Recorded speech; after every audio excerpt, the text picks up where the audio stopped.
Nacho man, yeah. I got to be a Nacho man. Got to be a Nacho man. I got to be a Nacho man.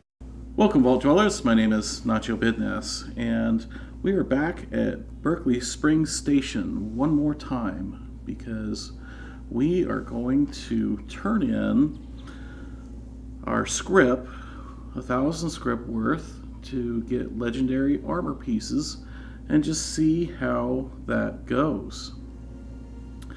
I have done this twice before. Once I did a experiment where I balanced my boost to charisma and my boost to luck, and then I did one that I focused on luck. This time I am going to focus on boosting charisma. And I do these because I suspect that either the charisma stat or the luck stat may have something to do with the quality of the legendaries that we get from the purveyor. When I balanced things out, I did not get any terrible legendaries, at least as far as the base item goes. For example, I did not get any leather or wooden. When I concentrated on boosting luck, I did in fact get some legendary leather and some legendary wooden pieces, and so I am curious to see what happens today when I focus on boosting charisma. Now, I've already showed that a charisma of 17 with the hard bargain perk provides the best possible prices in the game. However, I don't know if that is really applicable to our charisma and the purveyor. I don't know if hard bargain works on the purveyor, as it were.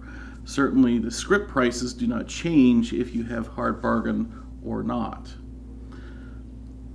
So in the interest of boosting my charisma as far as it will go, I'm doing a few things.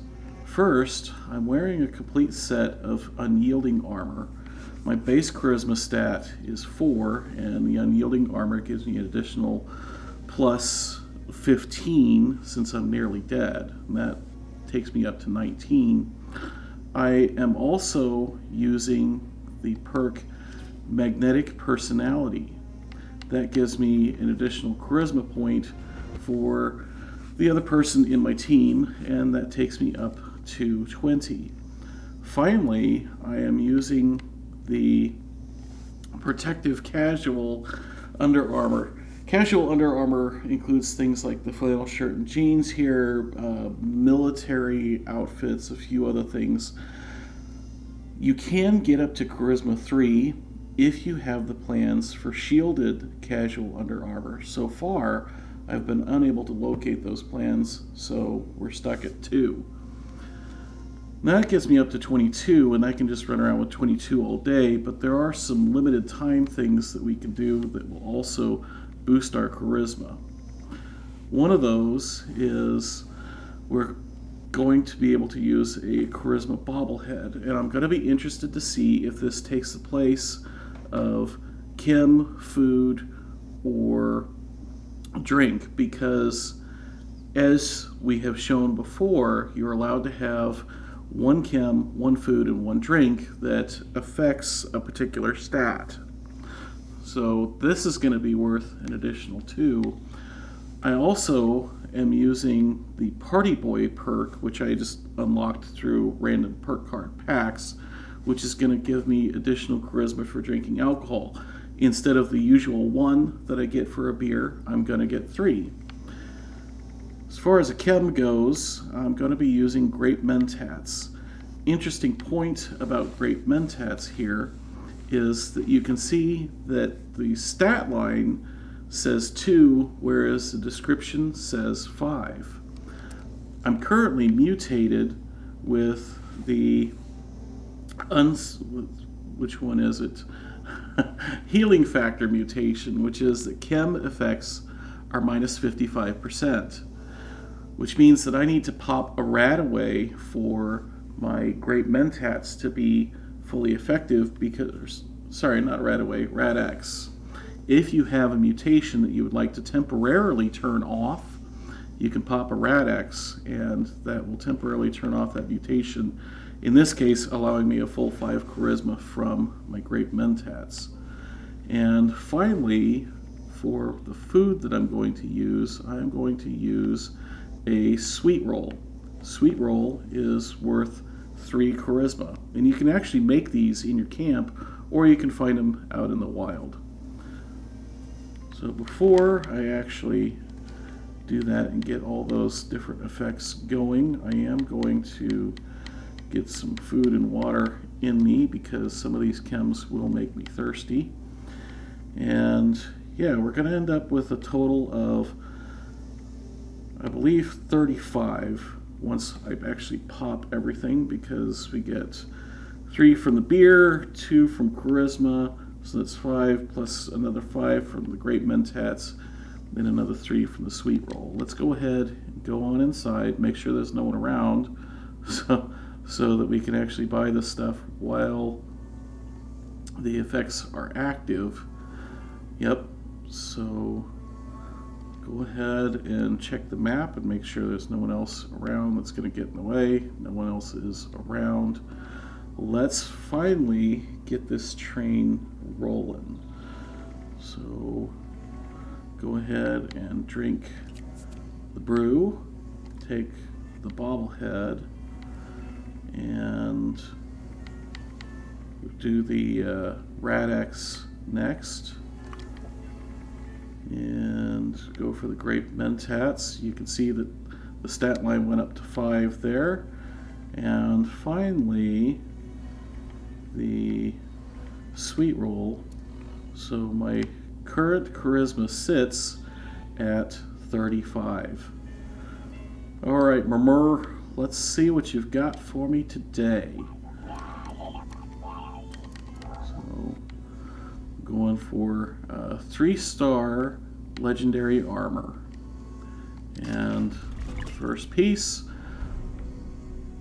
a pretty nice piece of combat armor, actually. If that ends up being heavy as opposed to light, that might actually be something I end up using.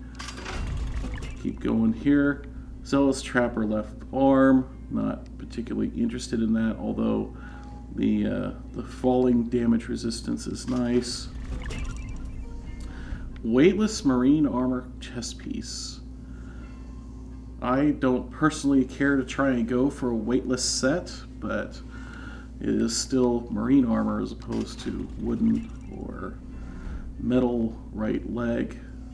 Not very exciting. Vanguard's Urban Scout Armor left arm.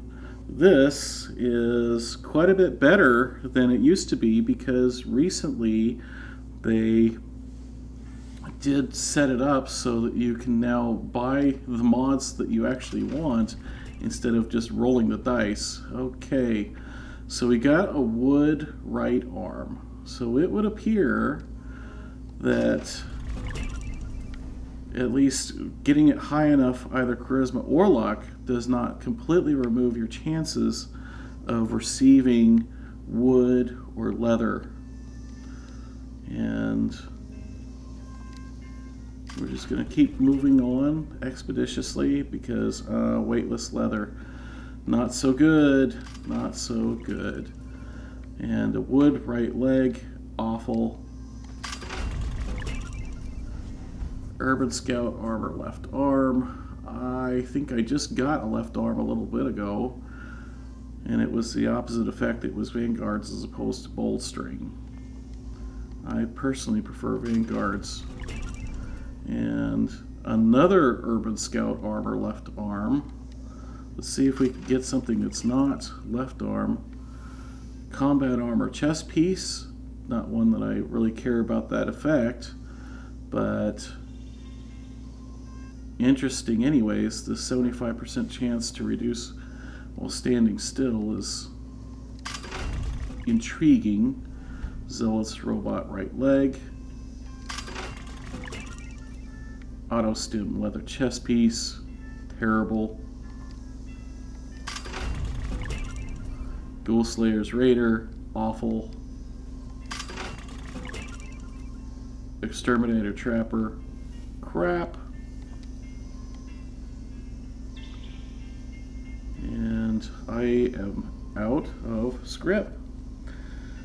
So it would appear that my experiments in messing with my stats have failed, because I did receive crappy armor when I had my luck boosted as high as possible, and I have now received crappy armor with my charisma boosted as high as possible. Which means that it would appear that after all of that experimentation, that the results of what we get from the purveyor are truly random and can't be influenced by actions that we take. Which is disappointing, but at least it means that you don't have to waste your time in the same way that I have. So I guess I hope that that means that it has helped some of you guys. I'll of course turn on all the ones that I got that were crap and try and re-roll some of this stuff, but for now at least, I do hope that you found the information useful, and if you did, be sure to hit that like button down below.